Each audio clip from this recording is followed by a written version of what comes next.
আমরা যখন ছোট্ট থাকি তখন আমাদের বন্ধু থাকে আমাদের মা।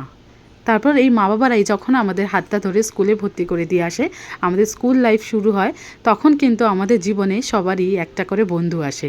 অনেক বন্ধু আসে, কিন্তু তার মধ্যে দিয়ে একজন একটা স্পেশাল বেস্ট ফ্রেন্ড থাকে, যার সাথে আমরা অভিমান করতে পারি, সমস্ত কথা আমরা শেয়ার করতে পারি, যার সাথে আমরা টিফিনটা ভাগ করে খেতে পারি। দুজনেই একই বেঞ্চে বসা, আবার দুইজনেই ছুটির সময় একসাথে বাড়ি ফেরা। বাড়িতে কিছু হলে বা কোথাও কিছু একটা ঘটলে কতক্ষণে ওই বান্ধবীটাকে গিয়ে বলবো, এরকমই ছিল আমাদের বন্ধুত্ব। এই যে আজকে যার বাড়িতে এসছি, এ হলো আমার বান্ধবী, সেই ছোট্টবেলাকার বান্ধবী। ওর নাম আমার নাম একই, ও সুপর্ণা, আমিও সুপর্ণা, শুধু ও ছিল দাস, আমি ছিলাম বিশ্বাস। দুজনের মধ্যে আমাদের এতই মিল, এখনও আমরা অনেক কিছুতেই মিল খুঁজে পাই। এই দুই বান্ধবীর মধ্যে আমারই সবার আগে বিয়ে হয়। আমিও আমার নতুন লাইফ, আমার নতুন সংসার নিয়ে, নতুন এক্সপিরিয়েন্স নিয়ে আমি ব্যস্ত হয়ে পড়ি। তখন আর সেইভাবে আর কথা বলে ওটা হতো না। হয়তো মনে থাকতো সবসময়, হয়তো ফটো দেখছি, লাইক করছি, কিন্তু ওই যে কথা বলা, তারপর দেখা করা, এইসব কিছুই হতো না। তারপর আমাদের অনেক দিন পর আবার আমরা অ্যাটাচে আসি। এই দেখো, ওর কোলেও একটা ছোট্ট ফুটফুটে মা লক্ষ্মী এসছে, আর আমার ঘরেও তাই।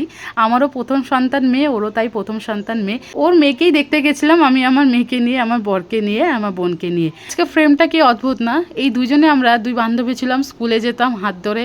আজকে দেখো আমরা দুজনেই দুটো কোলে সন্তান নিয়ে দাঁড়িয়ে। এই ফ্রেমটা দেখছি চোখে জল চলে আসে, মানে সবই স্মৃতি হয়ে থাকে, দিন কি করে চলে যায়।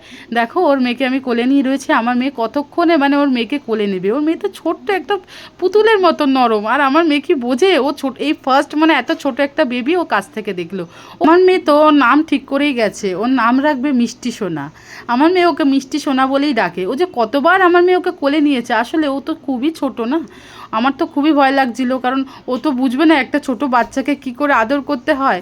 তবুও দেখো, ও কিন্তু খুব ভালোবাসছে ওকে, মানে আমি যে ওকে কোলে নিচ্ছি, ও কিন্তু, আমি অন্য কোনো বাচ্চা কোলে নিলেও খুব রেগে যায়, কিন্তু ওকে আমি কোলে নিচ্ছি, ও খুব খুশি। ওকে যে ও কী করতে চায়, ও আমার বাড়িতে নিয়ে আসতে চায় বেবিটাকে।